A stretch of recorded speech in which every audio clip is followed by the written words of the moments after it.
In this bass lesson, you're going to learn how to play bass without a drummer and still make whatever song you're playing feel as good as possible. Hi, I'm Luke from Become a Bassist, and if you do the trick I'm about to show you in this video, your bass lines will be so rhythmic you won't even need a drummer.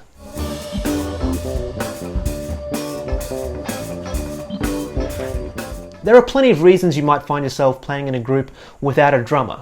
Maybe you've got neighbors and they'd go crazy if you were playing drums right next door to them. Maybe you just don't know any drummers, or you do but they can't always make it to play with you. And that's actually fine. Most people think of the drummer as the main timekeeper in the band, right? And there is some validity to that for sure. However, it's not just the drummer's responsibility to keep the time. That job belongs to everyone that's playing, and that includes you as the bass player. That means that when there aren't any drums, your role won't actually change that much. You'll still be keeping time, you'll still be working to make sure everything feels good. But right now, I want to share something you can do to make sure that the music still feels good and you still drive the band from the bass even when there are no drums at all. Before we dive right in though, it has to be said, if you're playing without a drummer, then your sense of time, your personal sense of time, needs to be rock solid. You don't want to end songs way faster or way slower than when you started them. You want to maintain that tempo as well as make things feel good. Now, if you can't do this yet, then your metronome is going to be your best friend. Practice with it until the tempo is internalized, then try practicing without it, see if you're drifting in the tempo, and record yourself doing it. Do it over and over and over. And when you feel like you've got a strong sense of the time and the tempo, then these things I'm going to show you are just going to be icing on the cake. So I want to show you this little trick because it is super useful when there is no drummer. You're actually going to simulate the snare drum using your right hand, or your plucking hand if you're a lefty. In case you don't know, the snare drum is the kind of higher sounding drum in the drum kit, the one that really kind of snaps or cracks. In a ton of music, the snare plays the backbeat on beats 2 and 4, and you can simulate this on your bass. It looks and sounds like this. If we go 1, 2, 3, 4.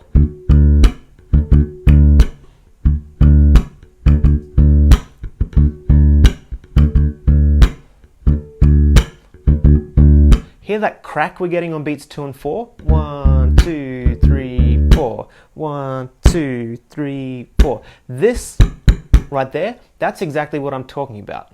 Now the notes we're plucking normally, they're like a kick drum. And the cracks with the right hand are beats 2 and beats 4. So we get kick, kick, snare, kick, kick, kick, snare.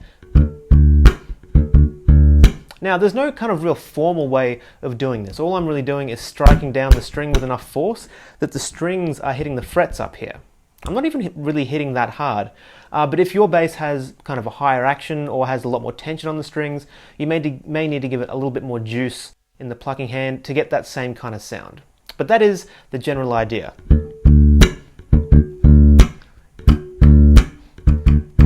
Hitting 2 and 4 with the right hand to simulate that snare drum. Now this is relatively easy in this example because we haven't got any notes on beats 2 or beat 4. But what if the bass line you're playing does have them? Well, you can still do the same thing with the right hand or your plucking hand. You just need to follow through the string instead of landing on top of it. Check out the difference. Here's just landing on top of the string. See how I'm just kind of landing on this A string right here? I'm not really kind of moving through it. But if I wanted to go through the A string, it'd look like this. Yeah, see how you're getting the crack of the snare hit? But it's also coming with a note as well. So if you had a constant 8th note line, you might have something like this. 1, 2, 3, 4. 1, 2, 3, 4. Now, a couple of things. In slow motion, we've got this. Pluck, pluck, snare, pluck, pluck, pluck, snare, pluck, pluck, pluck, snare. Now, I'm kind of exaggerating this motion here, but that's the general idea. Now, you may find that the snare notes, the ones with the hits, they might be a bit thinner than your regularly plucked notes, but that's usually okay in the context of most lines.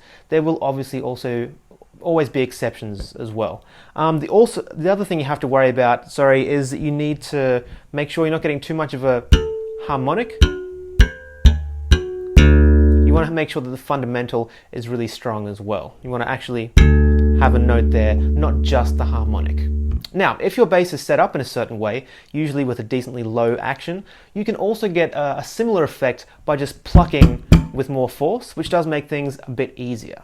Now, if you're lucky enough to have a bass with this kind of setup, you might do something like this. Just giving every 2 and 4 a bit of a kick. The thing with doing this is that it can disrupt the flow of the line, because beats 2 and 4 pretty much always get to be much louder than the kind of surrounding notes, and that's not always what you want. It can sometimes work though. Now, is doing this going to replace an entire drummer? Probably not, but it will help you give a little kick when there aren't any drums around. Like I said, just make sure your time is rock solid and you can go wild with these little ideas, and you may find that you don't even need a drummer to make whatever you're playing feel amazing. To recap though, you learned how you can simulate some drums if you ever find yourself playing without a drummer, either by choice or not. You learned to use the plucking hand to strike down on the strings whenever the snare hit would have been, or to strike through the strings if you've actually got a note on 2 or 4 rather. Now, if you have another way of dealing with playing in a drummerless setting, write it down below in the comments so everyone can learn from your experience as well. Thanks so much for watching, I really appreciate it. If you're not already subscribed to the channel, make sure and click the subscribe button and turn on notifications so you don't miss a thing. Then feel free to check out some of the other really juicy videos on the channel. They're a ton of fun and I'm sure you'll learn a lot from them as well. I'm Luke from Become a Bassist, and I'll catch you in another video soon.